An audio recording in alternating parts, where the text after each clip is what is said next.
Hey there. Today we'll be implementing Magic Form AI onto your Shopify web store. You're going to click the online store button right here, which will take you to themes.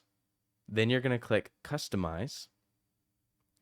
This will take you to this area where you're going to click on the piece of the page where you want to implement your AI tool.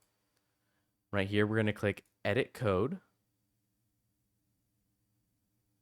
Then you're going to want to click on the theme.liquid file. You're going to want to go until you see the /body at the very end.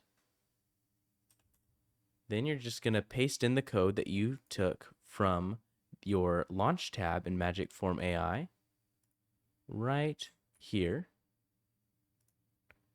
And then you'll click save. Then you should be able to go back to your website and reload the site. And then your assistant will pop up right here and you're good to go. Your business automated smarter.